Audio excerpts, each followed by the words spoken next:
How's it going, YouTube? This is Skul, and welcome to my brand new 2022 gaming PC build. So, I've really needed a new computer for a long time. My old one I built in 2017, so it's 5 years old now, and it has issues. Look, this is a perfect example, okay? I can move my mouse around just fine. I don't know how well you can see that. There you go, right there. I can move my mouse around just fine. But when I try and open a tab, nothing. If I try and open anything on my sidebar, nothing. Okay, I guess I could open up Paint. But anyway, see how the clock is stuck at 9:48 a.m.? Okay, that was about 2 hours ago. And, yeah, just like, what even is this? And I'm tired of dealing with it. So a new PC is definitely on the table for me. Like, it's not up for debate. I absolutely need a new one. So I decided to build a new one, and I decided to do a build video because that seems to be the popular thing for people to do these days. So let me go ahead and show off some things. First of all, I'm actually going to show you what I am bringing over from my old PC. First off, I've got these two sticks of 16 gigabytes of DDR4 3200 megahertz RAM. So yeah, there's 32 gigabytes total here. I know they're not the newest and greatest thing, but they worked perfectly well on my old PC, and I figure if they work well then, why bother spending a few $100s to get something slightly better? I am also going to be reusing this semi-modular 750 watt power supply from Corsair. This has served me incredibly well, and I really should get something more powerful for my new PC, but power supplies, just like GPUs, are really scarce these days.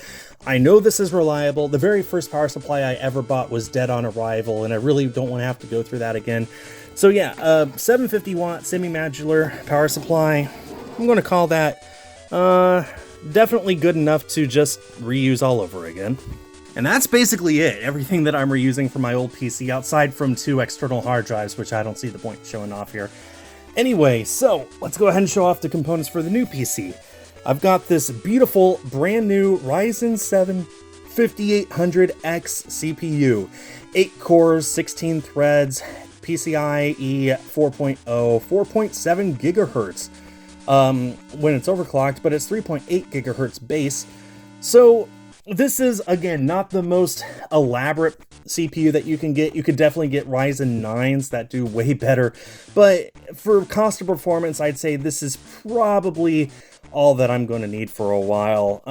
You know, if I'm rendering out videos, if I'm playing video games, this is going to do me very well for a very long time.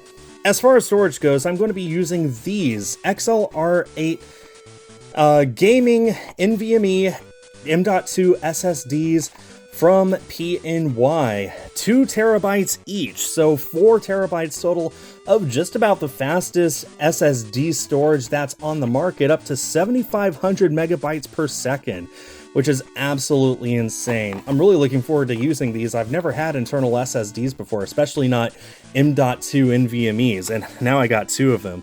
As far as motherboards go, I ended up going with the TUF Gaming X570 Plus from Asus. This was recommended to me by people on the My Life in Gaming Discord server.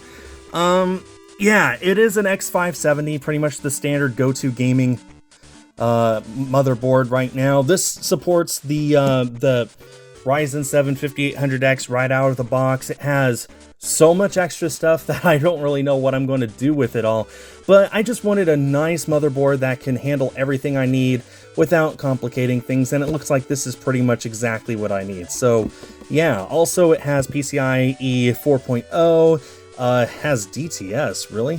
I'm not sure if I'm going to ever use that, but this is like the go-to motherboard for gamers these days, so I'm excited to use this. For the cooler, it was very important for me to get as quiet of a system as possible. My old computer was so loud, and I really want one that's as quiet as possible.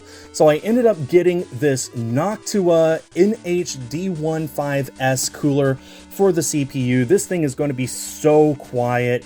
I really should get Noctua fans for the case itself at some point, but for now I'm just gonna do with this and see how that sounds, and maybe it'll be quiet enough for me, who knows. Of course, what people really care about these days is the GPU. It may not look like it, but this right here is an RTX 3070 Ti from EVGA.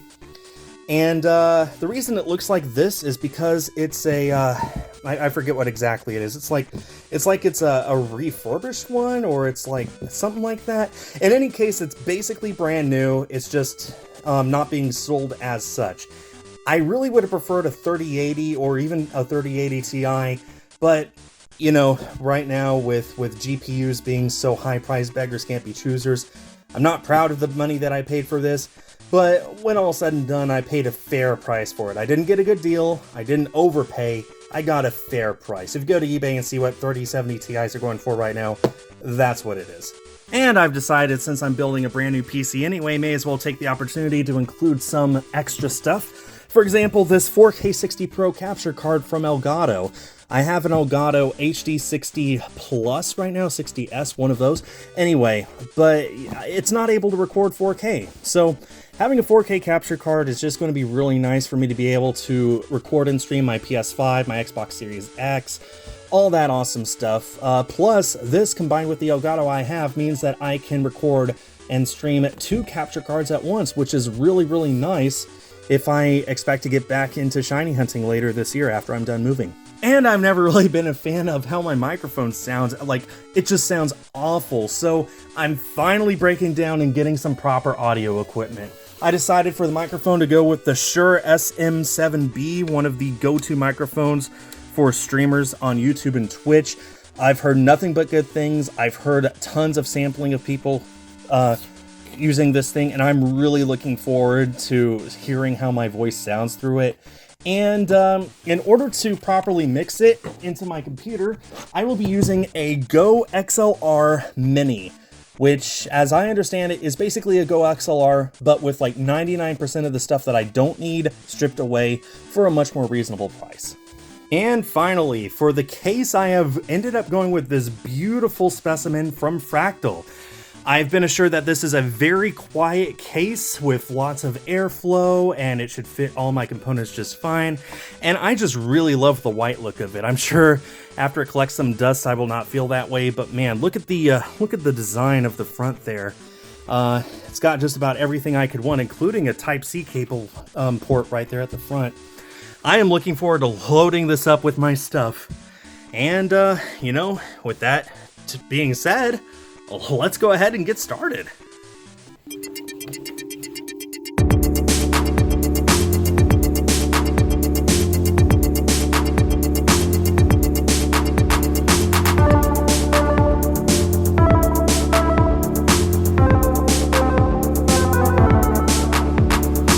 Yeah, that is a very pretty looking CPU.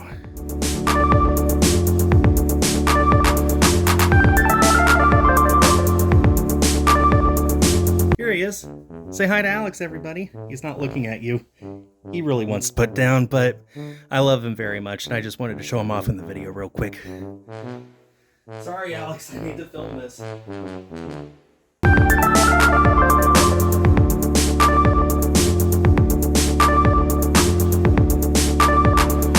Oh, yeah.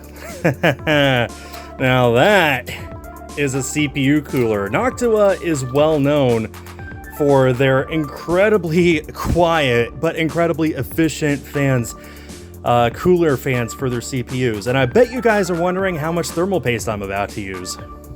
Anyway, alright, everything is in there and installed. And yeah, I think that looks pretty nice. You can see just how small the motherboard is compared to all the rest of the computer. There's going to be a lot of airflow in here, which is awesome. Look at that. Look at that massive thing. Wow.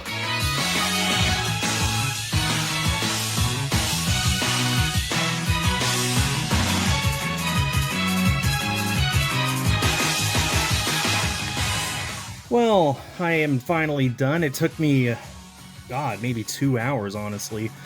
I've certainly seen better cable management, but frankly, this case is so big and my cables are so short, I'm just happy that it looks better than my old one. The other side especially looks incredible, and if you think I'm going to show it to you, you've got another thing coming. Anyway, I'm positive that this will not work first try, but I really don't know what else to plug in. I think I'm all done, so I am going to hook this up to my monitors and see if it turns on. Alright, I have plugged in the HDMI cable. I am now plugging in the power cable, flicking it on. Nothing blew up. Now to try and turn the computer on. Whoop. Can't believe I just did that.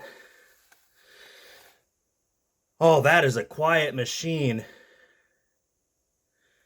And no video. By golly, by gum, wouldn't you believe it? The very first thing I tried fixed it. I decided, you know what? I'm just going to remove the capture card for now. And that did it. Oh my goodness, look at that. And look at this beautiful machine. Look at the RGB RAM and GPU, and even the motherboard itself has some in the background there. Wow, that is beautiful. Let me get this set up and then I'm going to give you guys a demo of it. Wow, it worked. Stupid Elgato! So after installing all of the latest Windows 10 updates, etc., my computer works pretty much flawlessly. I have absolutely no complaints whatsoever.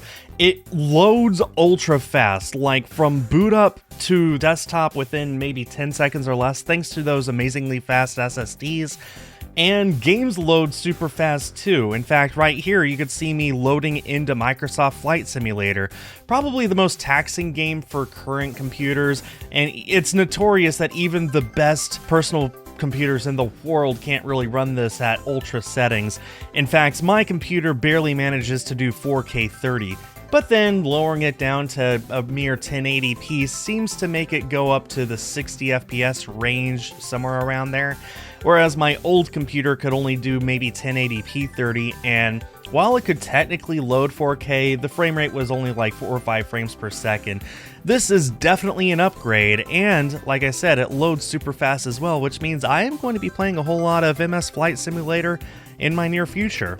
As far as what this computer is really capable of, I decided to load up Overwatch. Obviously, this is an older game, and, well, it's not really the most taxing on hardware, but for anyone who cares to know, it runs Overwatch at a full 4K 60 FPS with absolutely no dropped frames, but that doesn't help my skill level at all, and I still suck at it.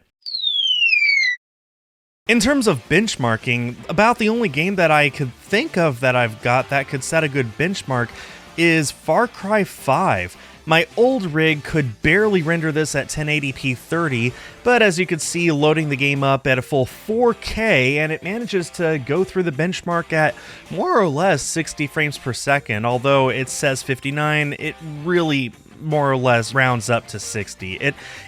This is not a game that I think I'll be playing all that much. I didn't particularly like it, but it was a game that I knew I have that has a benchmark test, and yeah, it was a whole lot of fun to do that.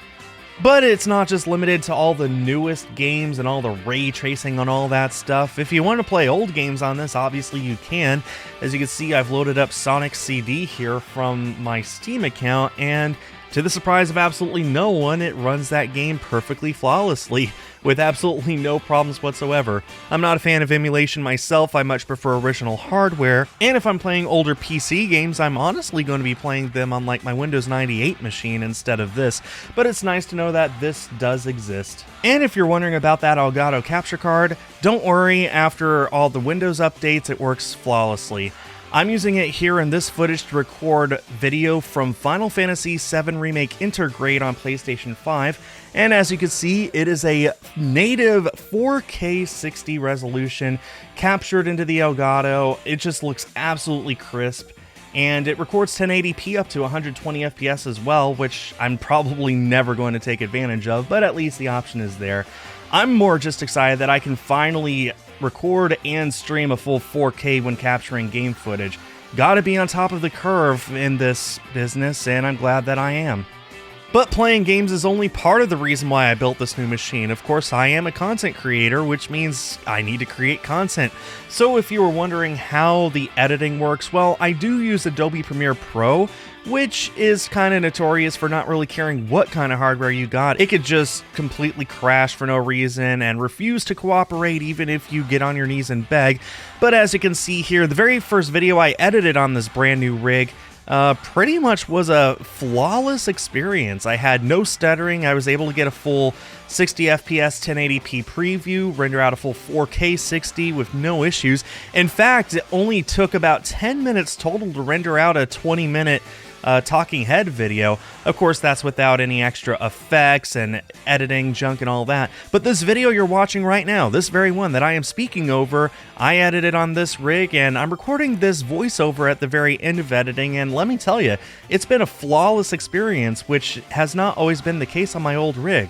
Speaking of this voiceover, you probably were wondering how that Shure SM7B and Go XLR setup worked out. Well, I am pleased to say that I am very happy with this brand new microphone. I am using it right now to record this voiceover, and I could not be happier. This is basically a studio quality microphone, and I'm looking forward to being able to use it for future videos and live streams, and also to finally branch into auditioning for voice acting roles. I've always wanted to do voice acting, and my microphone has been kind of a hindrance in the past, but now, even if I don't get any roles, I can finally audition for them.